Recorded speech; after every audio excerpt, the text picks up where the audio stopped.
Fun to follow you.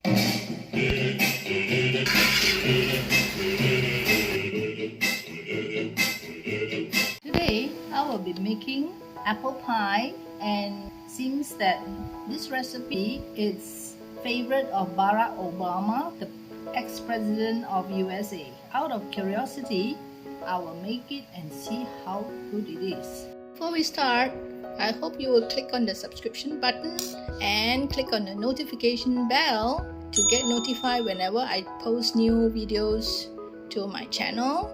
Thank you everybody. So let's get started. Ingredients for the apple pie filling will be 3 pounds apple, roughly about 1.3 kg, or if it's a small apple, it's about 12 apples. These apples are a mix of Granny Smith, crisp red, and 1 Fuji apple. You need to skin and cut it into half-inch wedges. First, wash the apples. We're gonna skin it, so we don't need salt to remove the wax. Next, we'll prepare the salt bath for soaking the cut apples so that you don't turn brown. A half teaspoon of salt. Half fill will do. After peeling the apples, you drop it into the salt solution to prevent browning. Peel using a peeler. Careful of your hands. And usually I will cut the apples into half to check whether inside is good. For some apples, inside is rotten. So this is considered good. Just dump it into the salt solution. Then this will prevent browning. So I'll continue peeling and checking. Apples in the salt bath. Let it soak as you cut. I'm going to cut into wedges. Should be about ½ inch in thickness.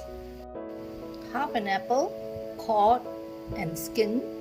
1/2 produces about 6 pieces of ½ inch wedges. Finish cutting all the apples in the cubes. I'm going to drain this. Pour into a colander like that and drain it. Drain the water away. Make sure not too much water goes into the cooking process. Otherwise, when you cook the apples, you find that there's a lot of juice in your filling. So let it drain for about 10 minutes.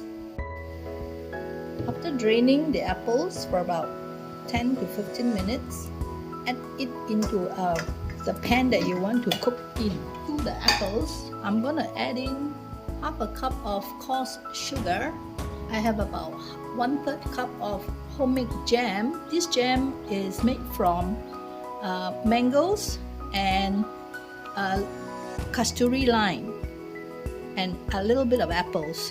It calls for lemon juice and I don't have, so I'm replacing the lemon juice with this jam. Slightly more than 1/4 cup of corn flour, a teaspoon of vanilla essence, and I'm going to put in a tablespoon of honey, but I didn't have honey, so I put maple syrup. You also need cinnamon powder.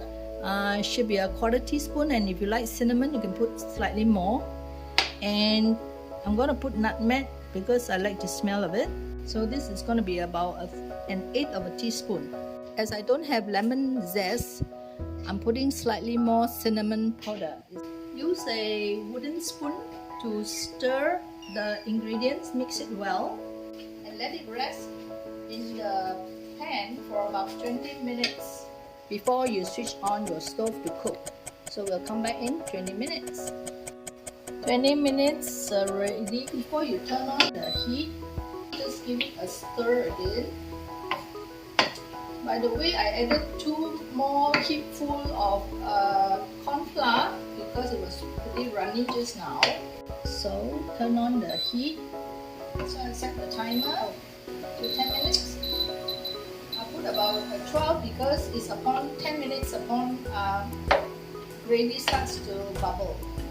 Smells of all the spices. I will cover it under low heat. Let it simmer a while. I want the apples to be soft. After 1 minute, open up the lid and check. And give it a stir. This is another 1 minute. Give it a stir.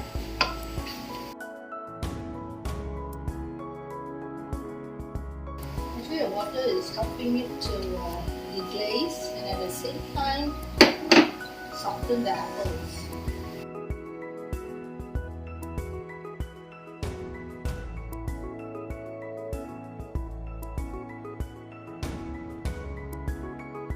It should be a bit transparent before it's considered ready.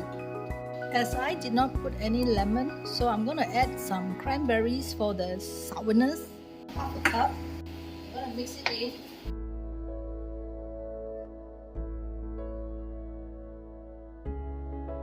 The texture of the apple is like this. Okay. Switch off the heat. So leave this to cool completely before we make the pie. So let's proceed with making the dough. I'm using a food processor to bind the flour. Food processor container is very small. I'm going to split the dough into two. 1.5 cup of all-purpose flour.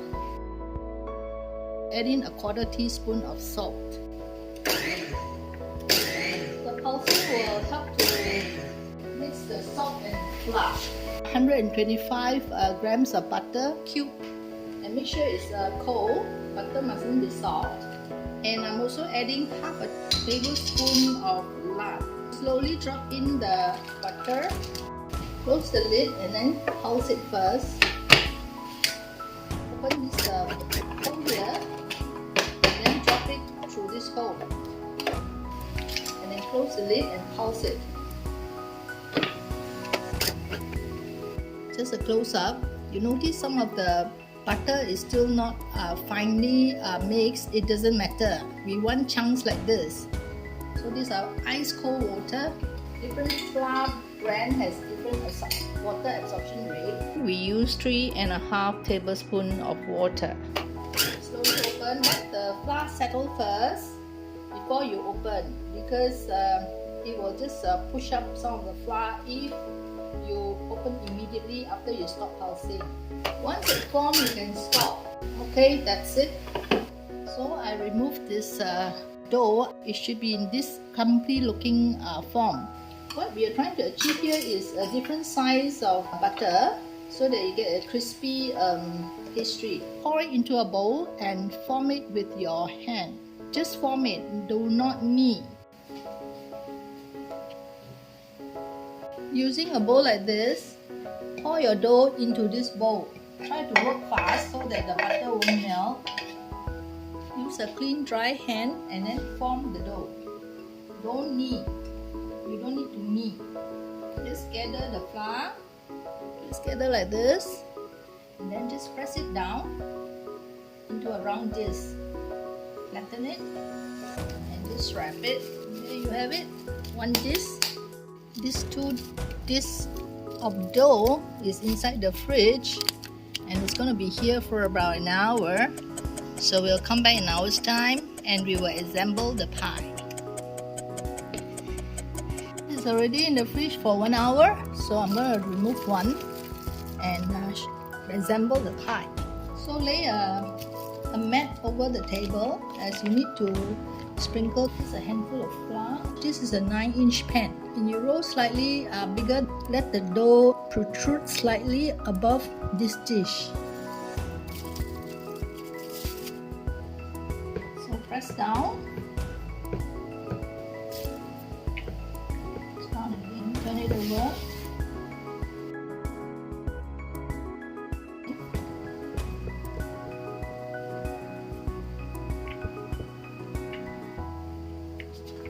If you see cracks like that, it's still okay because you can patch it. When you get about 1.5 mm, the cut pastry, lift up using your rolling pin. The pastry will expand slightly when you bake it. And then put your pan here, lift it and then put it back onto the dish. Try not to have air pockets in this pie dish. So I have like some hanging here. If it's too much, you can cut it away. Just lift up and fold. You have one nice pie casing. We're gonna leave this pastry in the fridge for about half an hour, before we blind bake it. The remaining dough will be also put back in the fridge. So we'll come back in 30 minutes time. Fun to follow you!